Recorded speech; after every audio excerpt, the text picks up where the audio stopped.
rules no ng both houses, only the Senate can subpoena the tax records, hindi ang House Committee on Justice.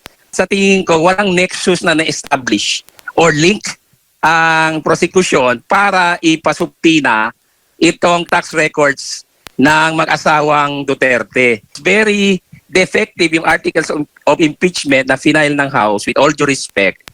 Masyadong blatant and brazen itong House panel. They do not really know what they are doing. Medyo kulang sila sa eksperyensya. Pag inadapt ng depensa ang exhibits ng prosecution, ibig sabihin, there's really a very big problem ang prosecution.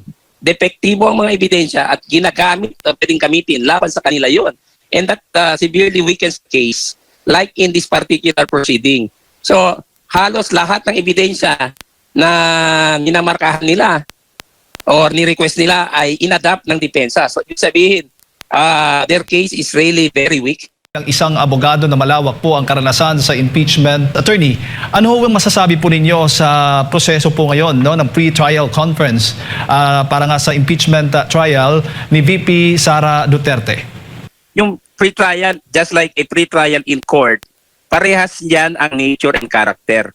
However, dito sa sitwasyon natin sa impeachment laban kay VP Sara Duterte, may problema dyan because right from the start, question na ng depensa ng mga abogado ng ating butihing Vice President ang legality, ang validity, ang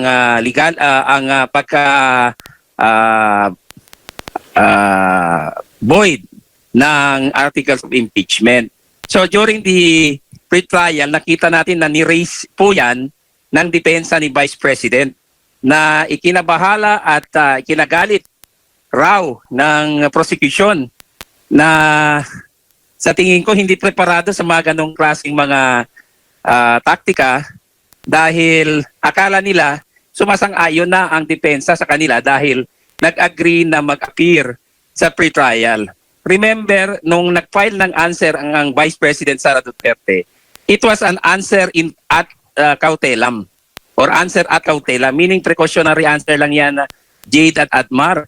Hindi ibig sabihin na tuluyang sinabmit ng Vice Presidente ang issue of jurisdiction dyan sa Senate Impeachment Court kasi kine-question nga nila ang invalidity and voidness ng articles of impeachment na final ng House of Representatives. So, yung pre-trial ay naging in fact, nag-reset sila, no? Nagkaroon ng second pre-trial. Kasi yung una, more of exchanges siguro sa mga legal matters. Sa tingin ko ay pumabor sa depensa. Opo. Ngayon ay may hirit po yung prosecution. Nabuksan po yung tax records ni Vice President Sara Duterte. Attorney, may legal na basehan ba itong hiling na ito mula sa House Prosecution Panel? Yun nga ang problema dyan, kine-question ng depensa because remember, nung nasa House pa ang articles of impeachment, hindi pa nga nabuo nung time na yun dahil may hearing sa House Committee on Justice. Binusisi na ng committee yung mga bagay na hindi dapat nila binusisi. Like for example, sinupina nila yung BIR Commissioner para dalhin yung tax records at ibang mga records ng iba't ibang agencies o opisina para gawing basehan laban sa Vice Presidente dahil nakita nila na mahina yung impeachment complaints laban kay VP Sara.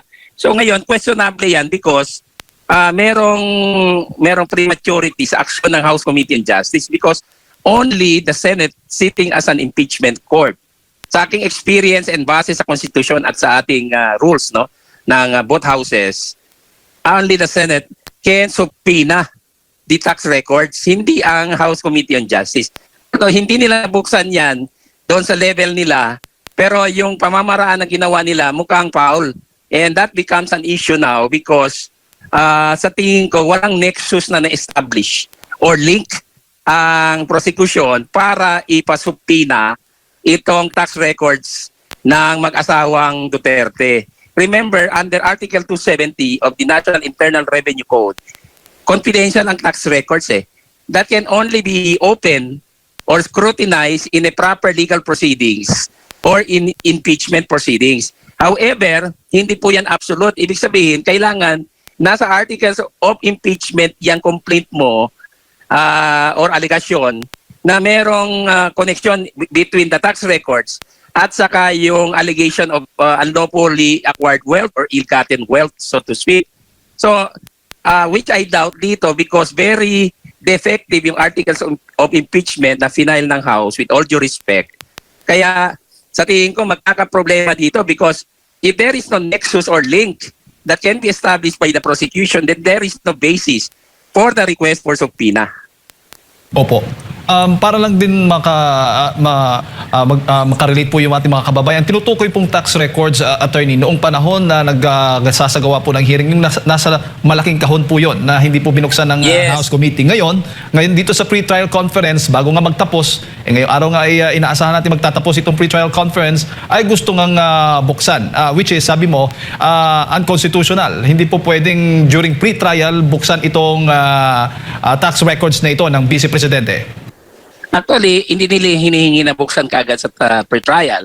They were requesting na ito ay markahan, may reservation siguro sila sa markings, at i-present sa trial proper ng Senate proceedings. Ang problema lang dito, mula sa simula, walang link itong mga tax records doon sa complaints ng dalawang grupo na nag-file ng impeachment complaints laban kay Vice Presidente Sara Duterte. So ngayon, paano mo ma-justify ang subpoena na hinihingi nitong prosecution panel sa Senado para mapayagan ang pagbukas nitong tax records? Remember also that the tax records are protected by the Data Privacy Act, hindi lang ng Article 270 ng National Internal Revenue Code.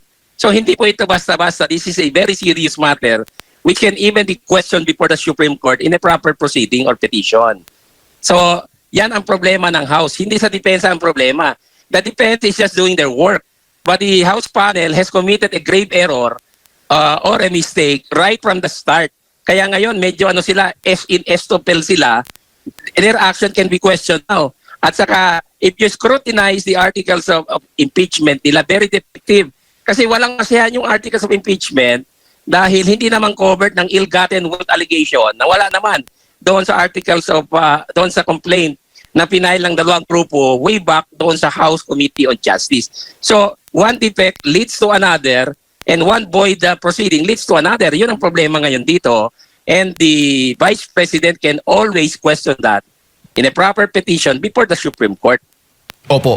Yung tax records ay kasama po doon yung kanyang asawa, ang asawa po ng Vice Presidente, attorney, para nga daw sa Article 2, yung unexplained wealth na sinasabi po doon sa Articles of Impeachment. At tinutulan nga ng depensa, sabi, yung ang argumento ay walang kinalaman doon ang tax records ng asawa sa panunungkulan ng Vice Presidente. Pwede ba yung maipaliwanag yan para sa kaalaman ng ating mga kababayan?